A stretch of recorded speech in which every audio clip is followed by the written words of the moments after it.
Hello, global community of Childhood Education International. I'm Yvette Murphy, Director of Education Diplomacy. We're pleased to have with us today Maureen McNichol, Education Outreach Program Officer of the U.S. Diplomacy Center, which is a public affairs initiative of the U.S. Department of State. Maureen brings with her unique experience, both as a Foreign Service Officer and a classroom teacher. Today, we are going to talk about the intersection of education and diplomacy, both diplomacy education, educating about the importance of diplomacy and teaching the skills of diplomacy in the classroom, and education diplomacy, where education leaders use skills of diplomacy such as trust building, consensus building, negotiations, and compromise to advance goals related to educational access, quality, and equity, and to solve education challenges with diverse partners. Thank you for being with us today, Maureen. Thank you for inviting me. Please tell us a little bit about yourself and your focus of work at the U.S. Diplomacy Center. Okay, do you want to know my background or just what we're doing now? Yeah, a little bit about your background and what you're doing now. Okay. Yeah. So I was a teacher in middle school and high school, I'm certified in 2 states still. I keep up my certification. Wow. I was teaching language arts, social studies, civics, history, French and Spanish, all of those, not all of them, sometimes at all at the same time. But I did that for both in the States, in the Chicago area, and then overseas, internationally, in Vienna and Madrid. So I taught at international schools and in schools in the U.S., and it was at one of those international schools that at parent-teacher conferences, I met a Foreign Service Officer parent, and I said, wow, what do you do? Because it sounds really interesting. And he told me, and he said, you should take the test. And so I took the test. It's a long process. It's about an 18-month process and a lot of hurdles. And I took that, and first year I didn't pass. I was happy, though. I was back in the States, and I was a department head. And then I took it again, and I passed. And I was actually, once you pass, you go through medical and security clearances, and I was actually doing that on the road. I had a Fulbright Hayes scholarship for the summer in Mexico, so I was trying to Skype in and talk to them about my clearance work. And then once you're cleared, you get put on a register. And they called me up and they said, would you like to come down? And I did, and I've been with them for about 10 years. And so I'm a mid-level officer. I'm consular coned, but I've worked in economic work, and I'm now working in public affairs at the Diplomacy Center. So that's amazing. Yeah. What a great background that you have. And you were in the classroom for how many years? I was 18. 18 years. Yeah. I loved every minute of it. I'd gotten a lot of teaching awards. I was a teacher of the year. I'd gotten, the Fulbright, a couple of NEH scholarships, and I'd kind of done a lot of things that I wanted to do and checked a lot of boxes. And I always promised myself if there was something else I wanted to do and explore, I would, but that I could always return to the classroom and teach if I wanted to. That's fantastic. Yeah. Thanks, Maureen. At the U.S. Diplomacy Center, it serves a unique purpose to educate a broad audience about diplomacy, specifically American diplomacy, and teaching history through that and the curriculum through that. How does diplomacy practice, specifically skills, apply to our everyday interactions? Well, we say that with the students that come. We have about 8,000 students that come and visit the center every year, and we also provide materials online for teachers to do it in their own classes. But we talk about that with students, and we say you use diplomacy skills all the time when you're negotiating a curfew with your parents or a grade with your professor or teacher. Or use of the computer with your siblings. So you're always negotiating, and it's just bringing those into a more formal setting and using those and polishing those in the classroom or in the center when we do our simulations. Right. So it's so important, isn't it, in our everyday relationships? It's the one thing that really helps us build those relationships, doesn't it? Through programs such as the Teacher Institute, the U.S. Diplomacy Center promotes teaching diplomacy skills to young students in the classroom. Why do you think this is important in terms of workforce and the 21st century's challenges that we're facing in the world today? Well, I just think that, going forward, having taught internationally and seeing what other nations are doing and preparing their students, a lot of students, for example, in Europe have 2 or 3 languages.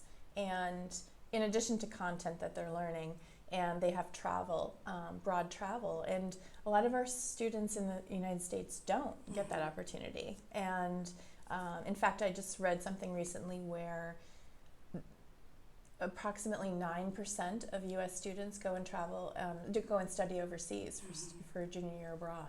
So only 9%, and that's very low. And a lot of schools are cutting their foreign language programs, and I think I don't want to see our U.S. children at a disadvantage because of that. You know, so those are going to be challenges going forward when the workforce becomes more global and they're working with counterparts in other countries. Yeah. So I think we have to rise to the challenge and teach those 21st century skills. You know. Right. Yeah. Here at the Center for Education Diplomacy and Leadership, we believe education leaders, such as yourself, play an important role in advancing educational access, quality, and equity, whether working to improve curriculum, develop community partnerships, or reform education policy.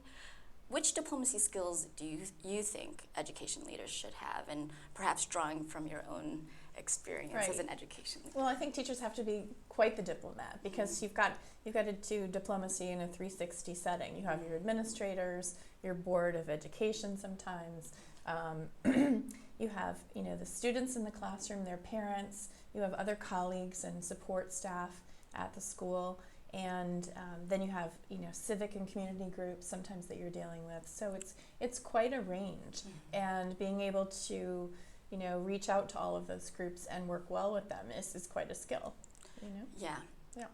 For sure. And in order to really build those relationships, those community relationships that are really key to meeting the needs of your classroom, of your students, of the families, right?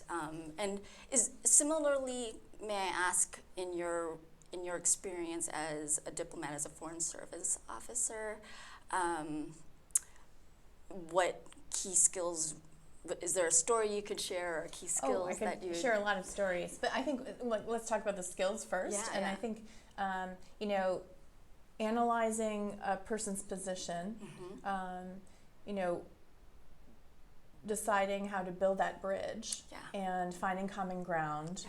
Especially if you do disagree and there are conflicts, finding common ground and working from that, building on that first is a positive step. And also respecting the differences and their position, and try to get them to see things your way, and you should try to get to see things their way. I think are all skills that diplomats use daily. Right. But I think teachers probably do too. Teachers are very empathetic, and they can see the other side of a situation, I think. For sure. And I think that's really important, is to be able to see other sides, other perspectives. And I think that when it starts in the classroom, when young people start to understand that I really should learn about, if I'm going into a different context, for example, I really should learn about that context before going into it. Exactly. Be open to hearing different points of view. Like you said, finding that common ground, and there's also some strategic thinking around it, especially if you are trying to advance your agenda, or advance a goal, right? And that's really important for we're all taught when we're given an assignment, as in a post overseas, we are given the language of that country to a certain level, depending on our position at the embassy, and what's needed for that, and then we have to take sometimes like 8 to 10 months of the language, pass a test in order to qualify to go to the post. And we're also given what I call, it's area studies, I call it social studies for diplomats, but it's the region, and we're given information about the region and their customs and how they view things and their value sets and beliefs. And it's very helpful, because you get an understanding of like the best way to approach a problem or a conflict, and get things, try to work on things with the country counterparts. Yes. And do you find yourself constantly drawing upon those skills that you honed as a diplomat and as a teacher, and as a teacher now in your role at the U.S. Diplomacy Center, in order to build those relationships with schools, with teachers, with the broader audience that the U.S. Diplomacy Center reaches out to? And we do, our main purpose is U.S. audiences, because we try to educate and inform the U.S. public on what we're doing and have transparency and teach them about diplomacy, because I don't know that the State Department's always done a great job with that. Right. And we do great work all over the world, and I think it's just getting our message out. So doing a better job with that and teaching students about what we do.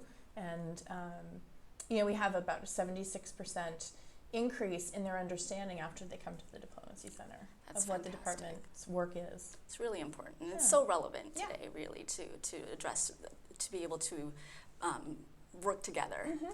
Yeah. So again, drawing upon your experience as a classroom teacher and foreign service officer, you have a deep understanding of the importance of advancing education equity and access and quality, both locally in the U.S. context and globally, right?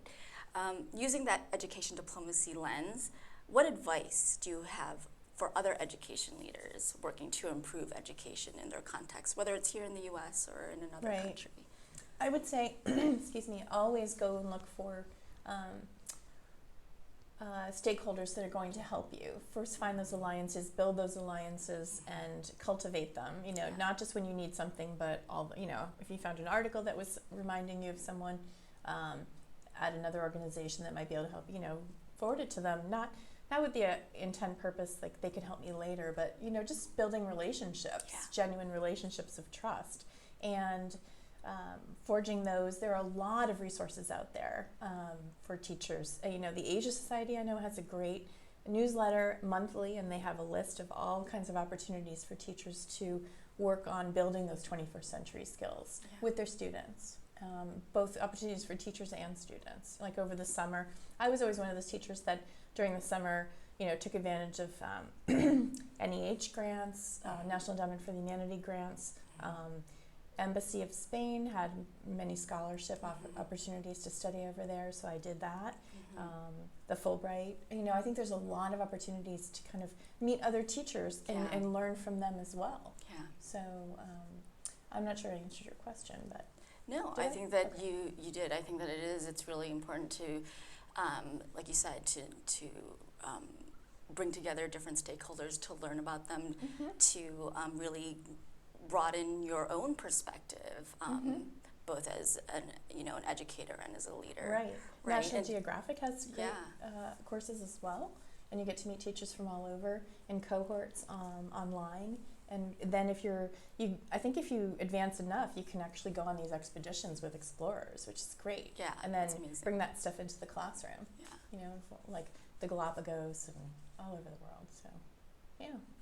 Well, thank you, Maureen. Thank you. It's been a pleasure having you with us and sharing your experience with your wonderful background, a very unique background, and also in your current role at the U.S. Diplomacy Center. And thank you for joining us, and see you next time.